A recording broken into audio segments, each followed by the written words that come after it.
याच्यानंतरचा प्रश्न आपल्याला परीक्षेत खूप वेळा विचारण्यात आलेला आहे. हा प्रश्न आपण ट्रिकनुसार आता सॉल्व्ह करू. एका प्राणी संग्रहालयात जेवढे ससे आहेत तेवढेच बदक आहेत. त्यांच्या पायाची संख्या किती दिलेली आहे?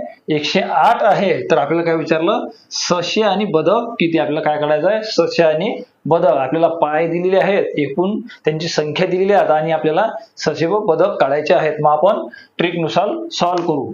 सर्वप्रथम सशाला किती पाय असतात? सशाला किती पाय असतात? 4 पाय असतात. त्याच्यानंतर बदक काय आहे? बदकाला किती पाय असतात?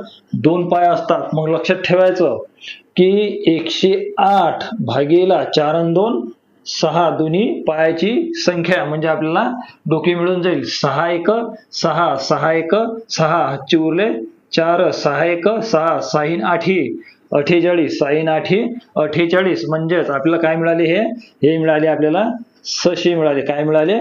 सशे मिळाले. आणि बदके किती मिळाले? बदके म्हणजेच 18. बदके किती मिळाले? 18. हे आपलं प्रश्नाचं उत्तर किती आहे? 18 आहे. हे निव्वळ आपण ट्रिकनुसार सॉल्व्ह केलेलं आहे. आपण ताळा करून पाहू.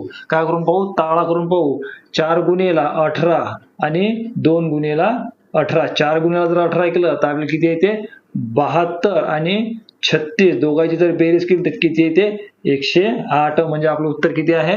18. विद्यार्थी मित्रांनो, आपल्याला सर्व व्हिडिओ ट्रिकनुसार शिकवण्यात आलेले आहेत. हे सर्व व्हिडिओ आपण नक्की समजून घ्या आणि स्पर्धा परीक्षेत आपण जास्तीत जास्त गुण घ्या. चला तर मग भेटू अशाच कोणत्या ट्रिकच्या व्हिडिओमध्ये. तोपर्यंत सर्व विद्यार्थ्यांचे खूप खूप धन्यवाद.